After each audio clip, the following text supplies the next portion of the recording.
Hey, what's going on, guys? Welcome to the Cowboys Beat podcast for August 4th, 2024. And on today's episode, we're going to be recapping the blue and white practice from the Dallas Cowboys on this past Saturday.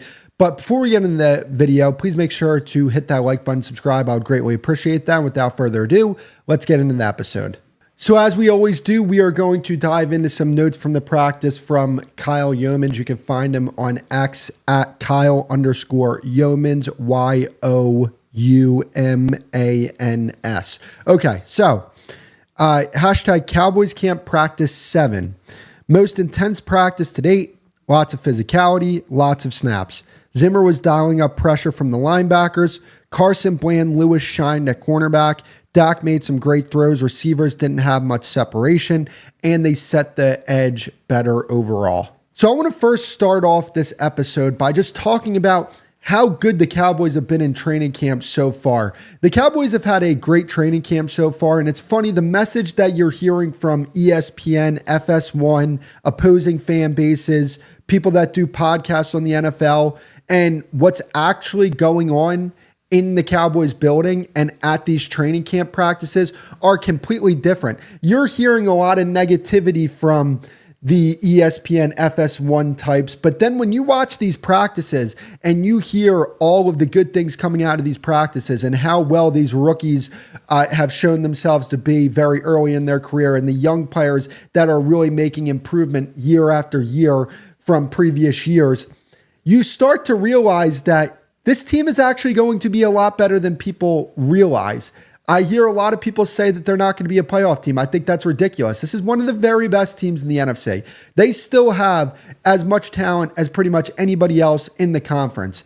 And I understand the negativity around, hey, they haven't gotten their contracts done and they really haven't signed any free agents. And I get that and I understand that.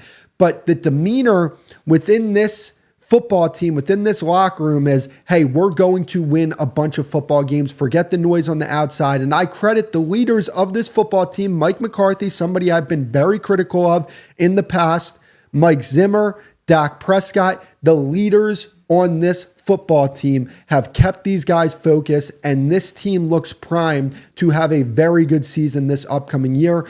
And once the playoffs hit, we'll have to wait and see how they perform come playoff time. So I'm optimistic from what I'm seeing of the Cowboys so far throughout this training camp. I mean, it's every day you're hearing something about Nealon or Kalen Carson, Tyler Guyton, even though he wasn't in the blue-white practice.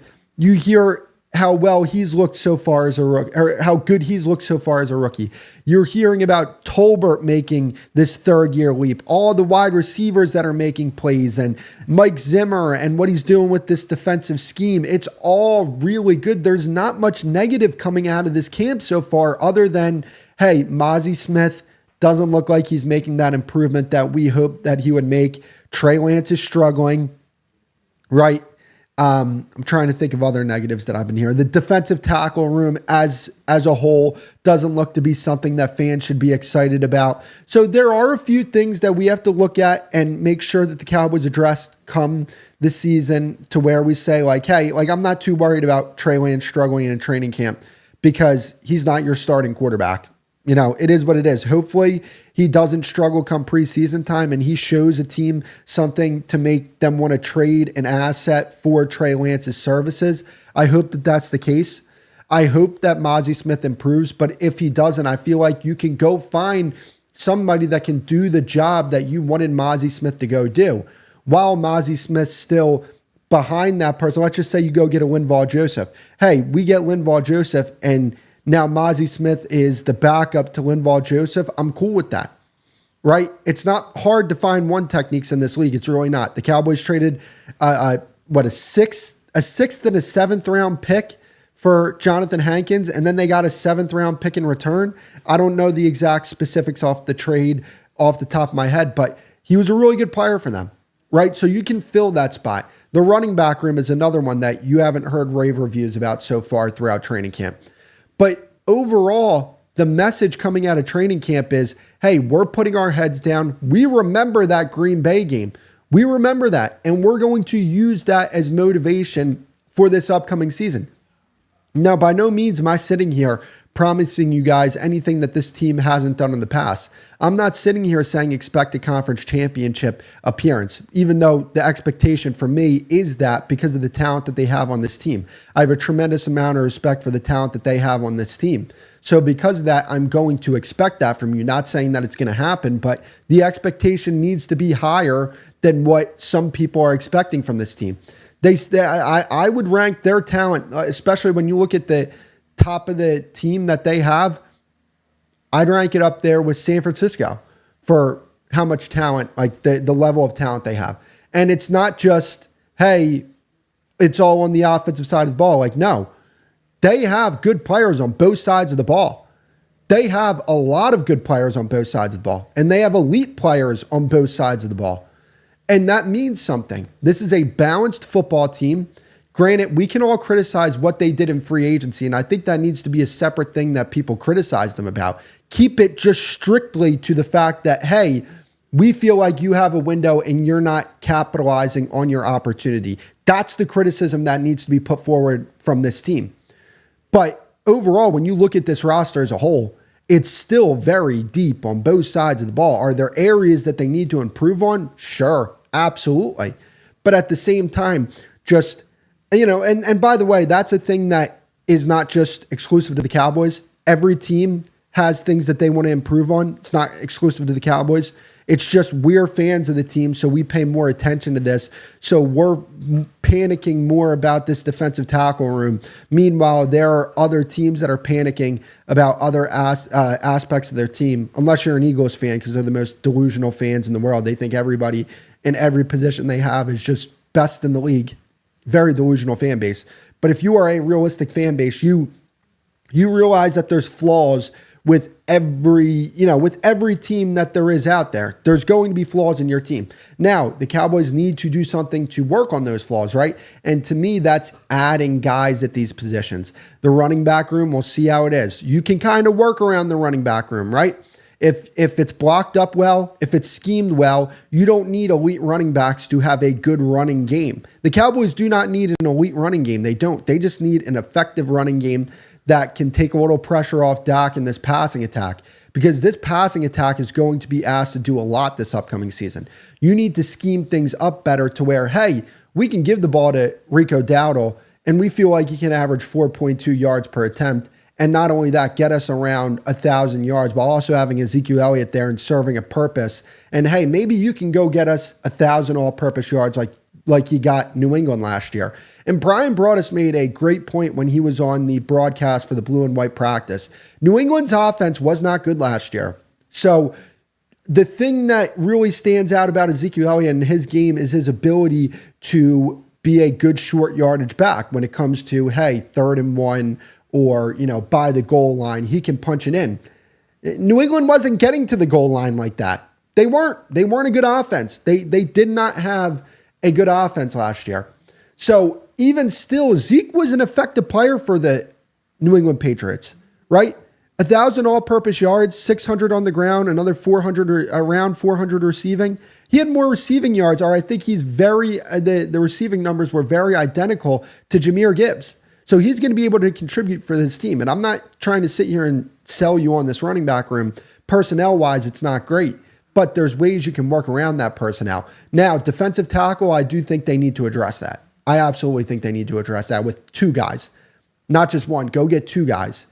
And I would feel a lot better about this defensive tackle room as a whole. But when I look at this team and I look at how they're competing in practice and how, these young players are stepping up and there's a lot of good things coming out of this camp, I don't think that's going to get talked about on the national shows. But in this building, the Cowboys are very confident in the players they have, in the coaches they have, and in the personnel that they have.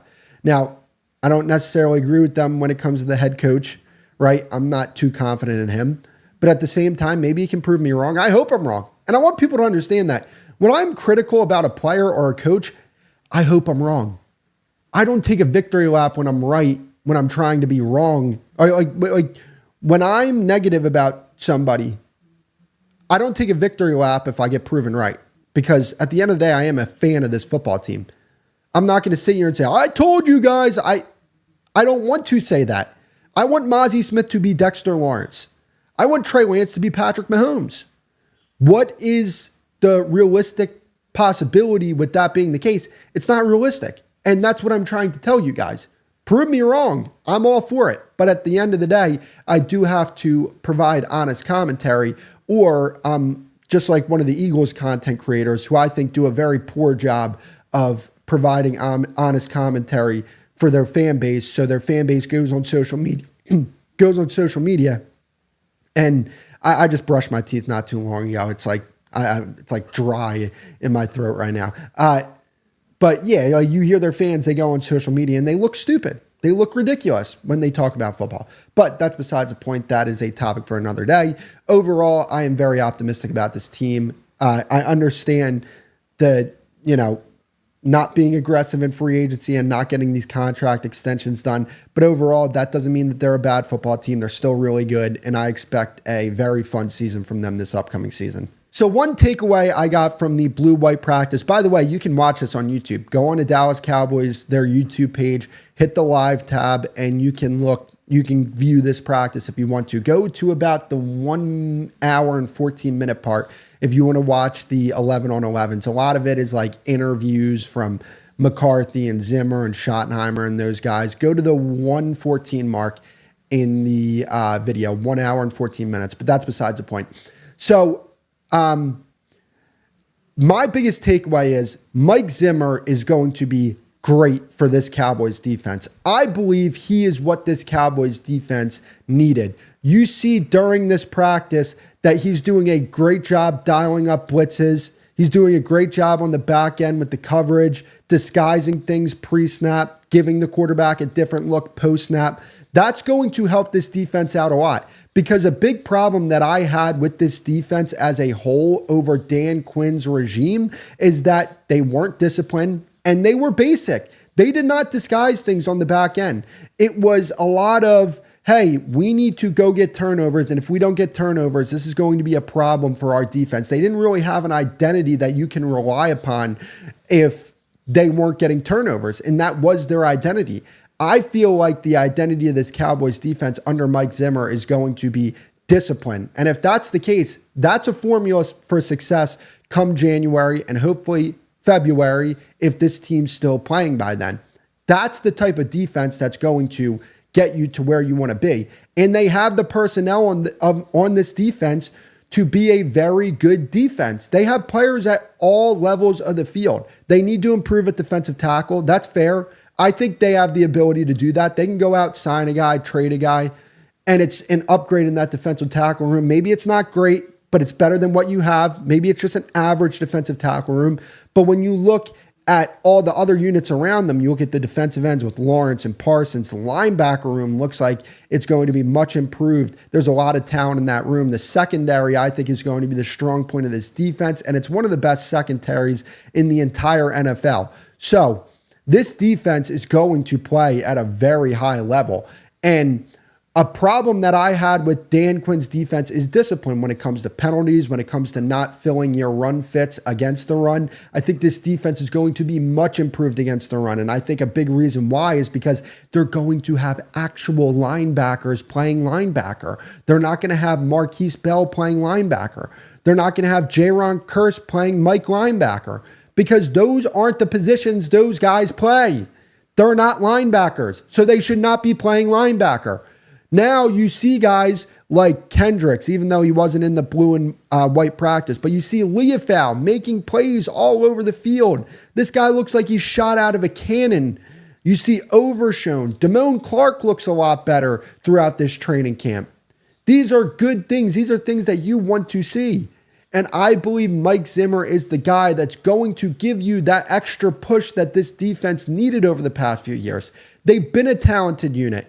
And when you're looking at how this defense performed in the last 7 or 8 games of the season last year, they were one of the worst defenses in football. It was embarrassing. I don't think that's going to be the case with Mike Zimmer. And when you're telling me all the talent that this defense had and how poorly they performed over those stretch of games, I'm going to point at coaching. So this change, I think, is going to be much needed for the Cowboys.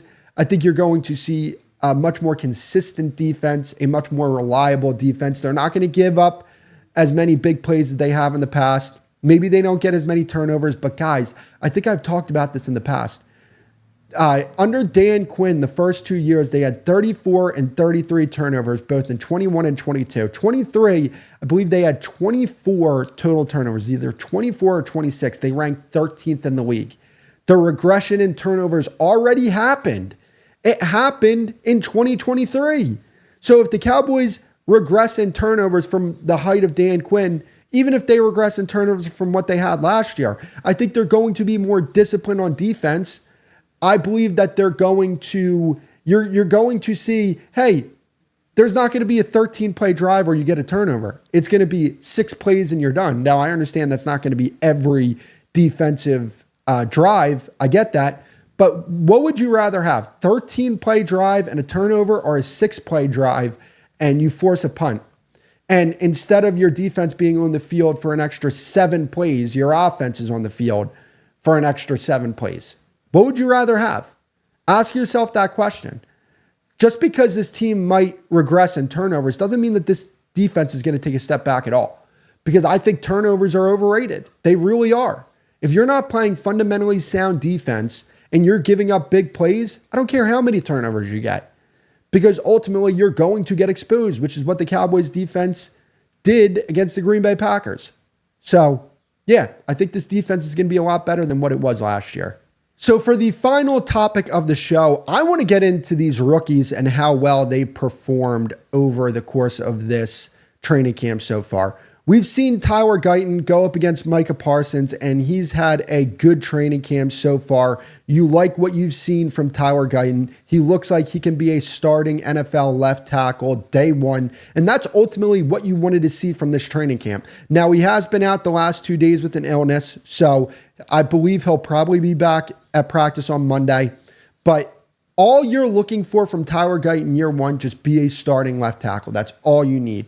Don't expect this guy to be an all-pro, Pro Bowl type player right off the bat. That's unrealistic to think. I don't believe that's going to happen. But can he be a good left tackle? I believe he can be a good left tackle. And at minimum, he just needs to be somebody who is above average, right? He needs to be a little better than what Tyler Smith was his rookie season at left tackle. And I think he has the opportunity to do that. This is a guy who has a lot of traits, being coached up by really good coaches. And he has good work ethic, right? I mean, you hear in an interview with Patrick Walker, he's saying that I'm not a rookie. I want to be the greatest of all time. That's the type of mentality you want. But he's not just saying that, he's acting upon that. Right after the draft, hey, I'm going to go rent out an Airbnb and I'm going to work with Duke Manyweather because this is going to be the best for my future. This is going to turn me into the player I want to be. So from all reports, Tyler Guyton so far has been impressive in training camp. Marshawn Kneeland is another guy that I want to talk about. Marshawn Kneeland has been having a really good training camp as well. And one thing that has flashed with Marshawn Kneeland is his get off, his speed, his bend. Those are things that you didn't see at Western Michigan. Brian Broaddus asked Will McClay, hey, did you see this on tape, all this bend and quickness that Marshawn Kneeland had? And Will McClay, the head of personnel over there with the Cowboys, even said, we didn't see this on tape. So this is something that he's been working on. It's either he's been working on it or they didn't really ask him to be that type of rusher in college. And if you can get that aspect, that area of his game out of Marshawn Kneeland, his ceiling raises significantly, because I looked at him as a guy who was going to be stout against the run. But if you're telling me this guy's going to be a good pass rusher on top of that, it looks like the Cowboys might have hit a home run with this pick. And so far, he's proven throughout training camp that this guy looks like an NFL player. He can be an NFL player, and we'll see what ultimately he becomes. But I have high hopes for this guy. And this looks like a potential another draft pick that the Cowboys have that they hit out of the park. Another guy I want to talk about is Maris Leofau. Maris Leofau is a guy who's been having a good training camp. He was very good in OTAs. The Cowboys were very impressed with this guy, which is why they ended up drafting him in the third round over potentially a running back, because they didn't feel like they wanted to risk this guy not being available in the late fifth round, which he probably wouldn't have been available. They are enamored with this guy. And when you watch him play, you can see why. This guy is all around the field. This is a guy at Notre Dame who played a lot of positions. He'd play on the edge. He'd play linebacker. He'd play safety. He was all around the field. And I think that Mike Zimmer is going to ask this guy, hey, we want you to be the Mike linebacker for this football team, not just for this year, but for years to come. Now, I don't believe he's going to beat out Eric Kendricks, but overall, I think that when you look into the future, this guy is your Mike linebacker. And so far throughout training camp, he's made a really good impression on the coaches, on a lot of members in the media, and personally myself when I watch him play. There's something there. This guy could be a really good player for this football team. So that's another rookie to look out for the Cowboys this upcoming season. Another guy, Kalen Carson, is another guy that I want to talk about. Every single day you hear that this guy continues to make plays. He is an absolute dog. You see the fight he got in with Brevin Spanford. This dude was not giving up. Okay, he's about like 6 inches smaller than Brevin Spanford, and he probably weighs about 100 pounds less than the guy, maybe a little less than that. But this dude stood his ground. He is competitive. This guy wants it. He's the type of guy you want on your football team. And it looks like this guy could potentially be on your first team. Don't be surprised if he's your starting corner. This is a guy that the Cowboys had a third round grade on. And he shouldn't have been there in the late fifth round when they ended up drafting him. And I feel like a lot of people are going to try and put this label, he's just a fifth round corner. Why are you getting your hopes up? Because a lot of people would have said the same thing if I would have had my hopes up about Deron Bland 2 years ago and Deron Bland being only a fifth round corner. How'd that end up for the Cowboys? They have good coaches in that secondary, and especially now with Al Harris being the assistant head coach, you're going to start seeing more of the Al Harris type of play out of these defensive backs, and I think that's going to be for the better for this team overall. So, we touched on Cooper Beebe on yesterday's show. He's doing a good job. He's got to be better with his snaps. I understand that, but overall, I think he's going to get that down. I don't know if he's going to be your starting center this year. I hope he is, because when you watch this guy play, he is a unit. That is a NFL offensive lineman. And man, look, there's a lot of good things with Cooper Beebe that you just really like to see. You like his power. You like his ability to move. You like all that stuff. He just needs to be a little better snapping the football. And it looks like he's starting to make improvements with that. And that's something that you can learn. That's not a big deal at all. He'll get over that learning curve. But will he be the starter day one? I don't know if that's going to be the case. I hope it is, because I have high hopes for this guy. So overall, man, the rookie class so far has looked like they've really impressed so far throughout training camp. Are all these guys going to be stud players? I don't know. But so far, so good. That's the way I would describe that. So that's going to be it for the episode, though, guys. If you haven't already, please make sure to hit that like button, subscribe, and I will see you guys in the next episode.